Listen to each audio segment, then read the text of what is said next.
تازہ ترین صورتحال bureau chief Lahore Khawar عباس supreme court registry میں موجود ہیں لاہور میں. ان سے جان لیتے ہیں کہ اس وقت کیا سچویشن ہے. تقریباً کوئی 25 منٹ رہ گئے ہیں سماعت میں. خاور بتائیے گا کون کون جو ہے وہ وہاں پہنچ گیا ہے, جن کو بلایا گیا تھا ان کے بارے میں کیا خبر ہے؟ Deputy speaker, deputy attorney general, advocate general Punjab. دیکھیں مدثر صاحب, ایڈوکیٹ جنرل پنجاب تو نہیں, یہاں پر ایڈیشنل ایڈوکیٹ جنرل پنجاب یہاں پہ پیش ہوں گے, اور جو دوسرے فریقین ہیں ان کی جانب سے بھی تیاری ہے, مگر تحریک انصاف کے لوگ جو ہے وہ یہاں پر انصاف کے حصول کے لیے موجود ہیں. فواد چودھری ہیں, اعجاز چودھری ہیں, جتنے بھی بڑے لیڈران ہیں یہاں پر اسد عمر صبح سے موجود تھے, شاہ محمود قریشی موجود تھے, وہ تمام افراد یہاں پر موجود ہیں. اور جو تحریک انصاف کے وکیل ہیں بیرسٹر علی ظفر صاحب, وہ دوبارہ اب سپریم کورٹ رجسٹری پہنچ چکے ہیں. یہاں سے وہ چلے گئے تھے, عدالت کی جانب سے سماعت کا وقت مقرر کیا گیا تھا, اور جو اس وقت سیاسی گرما گرمی ہے وہ پنجاب میں عروج پر ہے. ایک جانب تحریک انصاف کے لیڈران عدالتوں میں پیش ہو رہے ہیں, تو دوسری جانب جو حکمران اتحاد ہے وہ پریس کانفرنس اور اپنے اعلامیے جاری کر رہا ہے. ابھی جو ہے وہ مشترکہ حکومتی اتحاد کی جانب سے ایک اعلامیہ جاری کر دیا گیا ہے کہ جناب والا یہ جو کیس ہے یہ فل بینچ, یہی بات جو ہے وہ تحریک انصاف کے رہنما فواد چودھری صاحب نے کی ہے کہ مسلم لیگ نون کے جو لوگ ہیں ان کی جانب سے یہ کہا جا رہا ہے کہ اب اس فیصلے کی سماعت کے لیے, اس کیس کی سماعت کے لیے جو ہے وہ فل کورٹ بینچ تشکیل دیا جائے, جس میں تمام ججز, مسلم لیگ نون کہہ رہی ہے جس میں تمام ججز شامل ہوں, تاکہ پارلیمان کی عزت و وقار بحال رہ سکے. اس سے اضافہ ہوگا, اور ہم یہ چاہتے ہیں کہ کسی پر بھی ذاتی طور پر بات نہ آئے. ہم یہ چاہتے ہیں کہ یہ معاملہ جو ہے اس طریقے سے انصاف نے آئینی بحران پیدا کر دیا ہے. اب وہ جو ہے آئینی بحران کی وجہ سے یہ ہتھ کنڈے استعمال کر رہے ہیں, یعنی کہ ان کی جو اب خواہش ہے وہ بالکل تبدیل ہو گئی ہے. اب وہ اس چیز کو ٹیکنیکلی قانونی طور پر آگے بڑھانا چاہ رہے ہیں, اس میں اسپیس چاہ رہے ہیں. شاید وہ ان کو ایسا نظر آ رہا ہے, جو پہلے سماعت ہوئی اس کے حوالے سے انہیں کچھ ایسا تاثر مل رہا ہے کہ شاید فیصلہ جو ہے وہ ان کے حق میں نہیں آئے گا, اور اس پہ فیصلے پہ جو ہے ان کو شدید اب وہ پریشانی کا سامنا ہو رہا ہے ان کی گفتگو سے ان کے ججز کی. تو اب انہوں نے یہ مطالبہ کر دیا ہے انصاف ہوگا, عدالت عظمیٰ کے تمام معزز. خبر ہمارے ساتھ رہیے گا, یہ خبر بڑی اہم ہے. میں چاہوں گا عارف چودھری صاحب کہ سپریم کورٹ کا جو 3 رکنی بینچ ہے, اب یہ حکمران اتحاد کہہ رہا ہے کہ تمام جو ہے وہ فل کورٹ تشکیل دیا جائے اس پہ. تو اب جو فل کورٹ کے حوالے سے معاملہ ہے, اب کیا مطلب اعتماد نہیں ہے؟ چیف جسٹس آف پاکستان اس بینچ میں شامل ہیں, سینئر ججز صاحبان اس میں شامل ہیں, تو اس کا مطلب ایک نئی راستہ اور نیا اینگل جو ہے وہ سپریم کورٹ کے خلاف بھی کھولا جا رہا ہے کہ ان پر اعتماد اور اعتبار نہیں ہے. مدثر, پہلی بات تو یہ ہے کہ یہ درخواست ان کی مسترد ہو جائے گی, یہی بینچ فیصلہ کرے گا. ایسا ہو نہیں سکتا, کیونکہ یہ کوئی ایسا آئینی معاملہ نہیں ہے جو اس میں ابھی طے ہونا ہے. یہ سپریم کورٹ نے ایک ججمنٹ دی, 3 رکنی بینچ تھا, اس نے ججمنٹ دی, اور اس ججمنٹ کے بعد یہ معاملہ اس کی امپلیمنٹیشن کا جب آیا تو اسے اسی بینچ نے دیکھنا ہے کہ اسے امپلیمنٹ کیا گیا ہے تو کس طرح کیا گیا ہے. اور یہی وجہ ہے کہ اس میں جو طلب کیا گیا ہے اس کو ڈپٹی اسپیکر کو, وہ اس واضح طور پر اس ہدایت کے ساتھ کیا گیا ہے کہ جناب ہم آپ سے روشنی دینا چاہتے ہیں, سیکھنا چاہتے ہیں, آپ ہمیں یہ بتا دیں کہ ہماری یہ جو ججمنٹ تھی الیکشن کے بارے میں, اس میں کہاں یہ لکھا ہوا تھا کہ آپ ایسا فیصلہ کر سکتے ہیں کہ جناب اس کی یہ انٹرپریٹیشن ہو سکتی ہے. اس لیے میں سمجھتا ہوں جہاں تک مسلم لیگ نون کا تعلق ہے, یہ مسلم لیگ نون ہی نہیں ہے, ہمارے ہاں تو بالکل یعنی پی ٹی آئی کا بھی یہی رہا ہے معاملہ. یعنی یہ بالکل جانبداری کی بات یہ ہے کہ یہ کلچر ابھی تک ڈیولپ بھی نہیں ہوا, جمہوری کلچر, کہ جس میں ہم یہ سمجھیں کہ یہ رول آف لا کی بات ہے.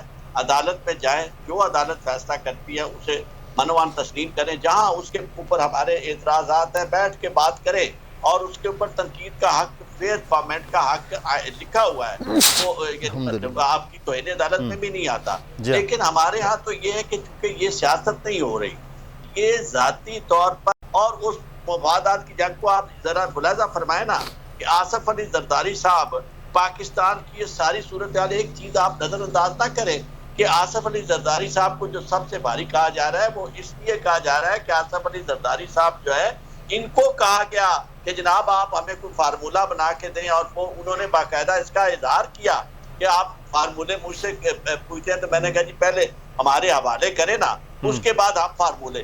اب جب ان کے حوالے یہ کر دی گئی ہے کشتی اور اس میں سوراخ بھی کر دیے گئے ہیں، تو اب یہ ڈبونا ان کا کام ہے. یہی وجہ ہے کہ وہ بڑی دلیری کے ساتھ. چودھری صاحب ہمارے ساتھ رہے گا. چودھری صاحب یہ جو آپ بات کر رہے ہیں وہ تو ہے، لیکن ساتھ ہی ساتھ یہ عجیب معاملہ ہے پاکستان میں جمہوری نظام، پارلیمان کے معاملات. لیکن پہلے قومی اسمبلی میں جو کچھ ہوا، اب صوبائی اسمبلی میں ہوا. سپریم ادارہ پارلیمان ہے اور پارلیمان اپنی ہی توقیر کو بے توقیر کرتا ہوا نظر آیا ہمیں دونوں کیسز میں.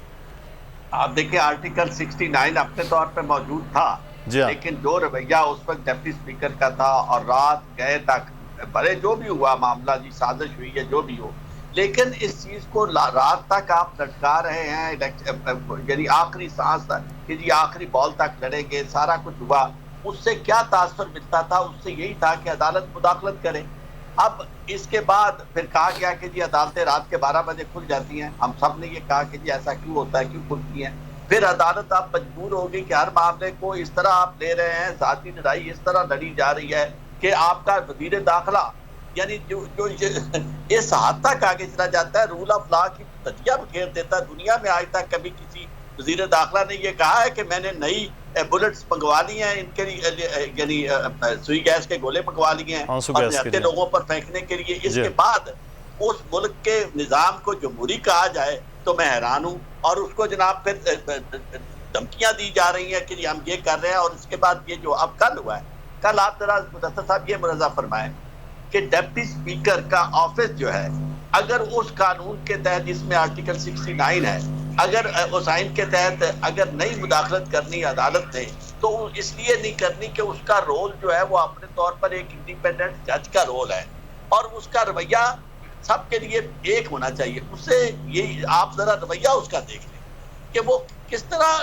جلدی میں تھا کہ جناب کھڑے ہوئے اس وقت راجہ بشارت اور انہوں نے انہیں بتایا کہ جناب یہ پارلیمانی پارٹی کا استحقاق ہے، پارلیمانی پارٹی نے فیصلہ کیا. اچھا ان کے اندر ذرا برابر صبر نہیں تھا کیونکہ جو انہوں نے کمٹ کیا ہوا تھا اور رابطے ان کے یعنی جس سے جہاں تھے وہ جو کچھ کرنے کا وعدہ کر کے بیٹھے ہوئے پری ڈیٹرمنٹ تھے، اس پہ ذرا میں وہ تعامل نہیں کرنا چاہتے تھے اور تاخیر نہ کرنا چاہتے. ہو سکتا ہے کہ دلائل میں مجھے کہیں پھنسا دیا جائے اور یہی میڈیا دیکھ رہا ہے، مجھ سے کوئی بات ایسی نکل جائے اور مجھے جو یعنی موقع دینا دوسری پارٹی کو اور خاص طور پہ وہ لوگ جو کنسرنڈ ہیں جن کو ہدایات جاری کی گئی ہیں، یہ ایک آئینی ذمہ داری تھی، قانونی ذمہ داری تھی. تو انہوں نے اب ہمارے اداروں میں آپ یقین مانیں، آپ کو ہماری باریں دیکھ لیں، باریں بکی ہوئی ہیں، ان کے ساتھ سپریم کورٹ بار جو ہے وہ ان کے ہاتھ میں کھیل رہی ہے کہ کوئی اس طرف کھڑا ہے کوئی اس طرف کھڑا ہے. باقاعدہ لائنیں لے کر میڈیا میں بھی لوگ لائنیں لے کر بات کرتے ہیں. آج میں آپ کو ریکارڈ پہ بتاؤں کہ ایک شخص نے مجھے کہا جی آپ کو ہم بلانا چاہتے ہیں سرکاری ٹی وی پہ، آپ کا نقطہ نظر کیا؟ میں نے کہا میرا نقطہ نظر وہی ہے جو آئین اور قانون کا ہے. تو انہوں نے جب میری بات ساری سنی تو کہنے لگے جی وہ تو ہمارا تو پھر جی سرکاری ہے، اس میں تو جناب. میں نے کہا بھائی بات سنو، آپ جانے آپ کا کام جانے. پاکستان میں کچھ لوگ رہنے چاہیے کہ جو دیانتداری سے بات کر سکے، ورنہ یقین مانے آنے والا مورخ یہ لکھے گا کہ جب پولیٹیکل پولرائزیشن ہو گئی تھی تو کوئی ادارہ اور کوئی شخص بچا نہیں تھا کہ جس کے اندر آئین کی عزت ہو، جس کے اندر رواداری ہو اور جو بیلنسڈ ہو، جو پیور پروفیشنل بات کرے، آئین قانون کے بات کرے. ہر شخص اپنے ذاتی مفادات کے لیے ایک جنگ میں الجھا ہوا ہے اور وہ جنگ ہمیں کہاں لے جا رہی ہے. وہ اس کا منظر جو ہے وہ ہم دیکھ بھی رہے ہیں چودھری صاحب کہ یہ جنگ جو ہے پولرائزیشن کی وہ کہاں پہنچ گئی ہے. اسامہ غازی صاحب پہلے تو آپ بات کر رہے تھے کہ وہ پوری ایک بریگیڈ چل رہی ہے، اس کا فواد چودھری صاحب نے بھی کچھ سینئر صحافیوں کے حوالے سے نام بھی لے لیا اور کہا کہ جی وہ رہے. لیکن ایک اور چیز جو ہے وہ نظر آ رہی ہے، میں اس خبر کے حوالے سے بتاؤں کہ ڈپٹی اسپیکر پنجاب اسمبلی کی رولنگ کے خلاف درخواستوں کا معاملہ، پرویز الہی کی درخواست پر پہلی سماعت کا تحریری حکم جاری. چیف جسٹس کی سربراہی میں 3 رکنی بینچ نے عبوری حکم جاری کیا. معاملہ تشریح کا نہیں بلکہ درست انداز میں سمجھنے کا ہے. تحریری حکم میں بتایا گیا کہ ڈپٹی اسپیکر حمزہ شہباز شریف چیف سیکرٹری سے اہم معاونت کی توقع ہے. سبسکرائب کریں اور بیل دبائیں تاکہ کوئی خبر رہ نہ جائے.